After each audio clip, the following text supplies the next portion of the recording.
Keep your blades sharp. In a previous video, I talked about the equipment I used to do so. We did get some questions on how I accomplished that. So today I'm going to talk about specifically my 1000 grit Japanese water stone and my strop. I do like water stones over oil stones because water is pretty much everywhere. It's readily available. It may not always have oil, and I do like to keep things a little bit simple. So I've gone ahead and taken this stone. I've soaked it in water for a little over 30 minutes. And what we're going to have to do now is we're going to have to take our Nagura stone and create a slurry and level out the stone. So I'm going to go over here, take a little bit of water. We're going to take our Nagura stone, and what we're going to do is create the slurry. And what the slurry is almost a mud-like substance. You're going to see it developing here. While I'm doing this, you're also going to see if the stone is level or not. There may be some dishing out in the center of the stone from maybe some improper technique sharpening. The slurry is almost like a wet sandpaper. So we got a good slurry going on here. Go ahead and set this aside and just get a little more water on the stone. Now I do have 3 different knives in various stages of sharpening. This particular knife right here, before anyone asks, it's a PKS Mountaineer. I know somebody's going to ask, what knife is that? This knife in particular has a scandi grind blade, which means that the bevel goes all the way to the edge. These knives are one of the things I really like about the scandi grind. It's exceptionally easy to sharpen.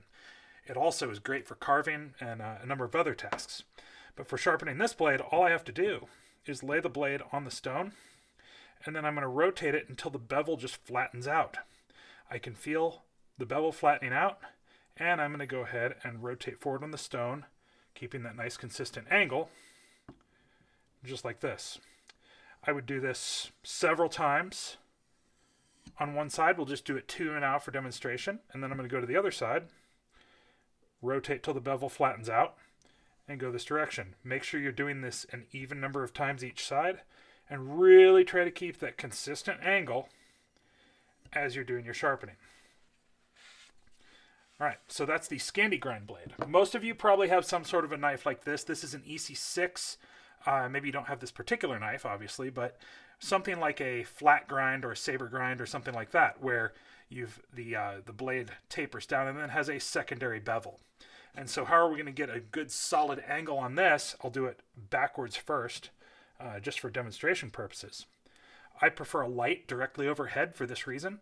I can lay my blade on the stone, and you can see, maybe not in the video, but there's a little bit of a shadow where the edge doesn't quite meet the stone.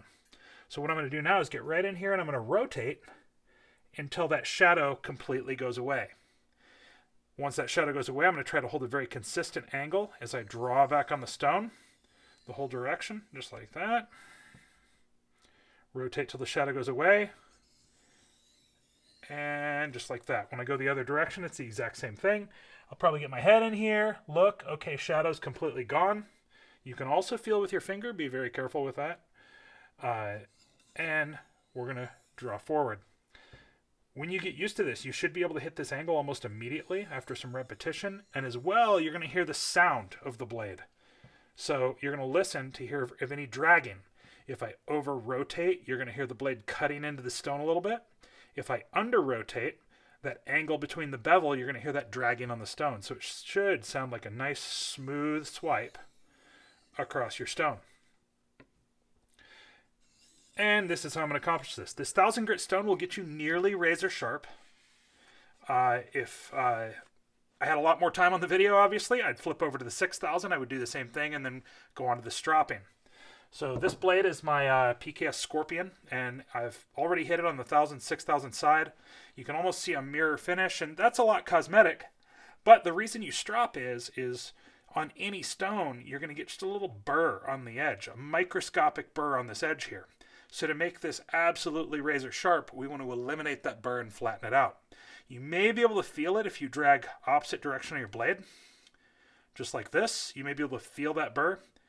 Chances are you're probably not going to see it. But so how do we flatten that burr out? We're going to take our strop, and now, instead of going forward, which, by the way, on the stone, forward, backward, really negligible difference, doesn't really matter. On the strop, it absolutely matters. Because if you go forward for obvious reasons, this is leather with some stropping compound on it, you're going to cut into the leather. So we do have to go backwards.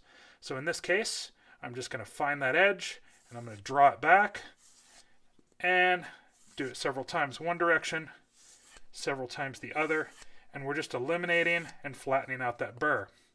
You're going to see here start to turn a little black, and that's fine. That's some metal getting shaved off into the compound, and that just helps you sand the blade down a little bit further. Do it as many times here, forward as backwards. You don't really have to go too much. You're going to see a mirror finish start to develop. Like I said, that mirror is a little bit cosmetic, but what you're really looking for is that super razor sharp edge right here. This one right now, I mean, I could shave with this guy right now quite easily. So that's just a quick and dirty on how I sharpen my knives with both my Japanese Waterstone and my strop. If you got any questions, hit us up down in the comments, and we look forward to hearing from you.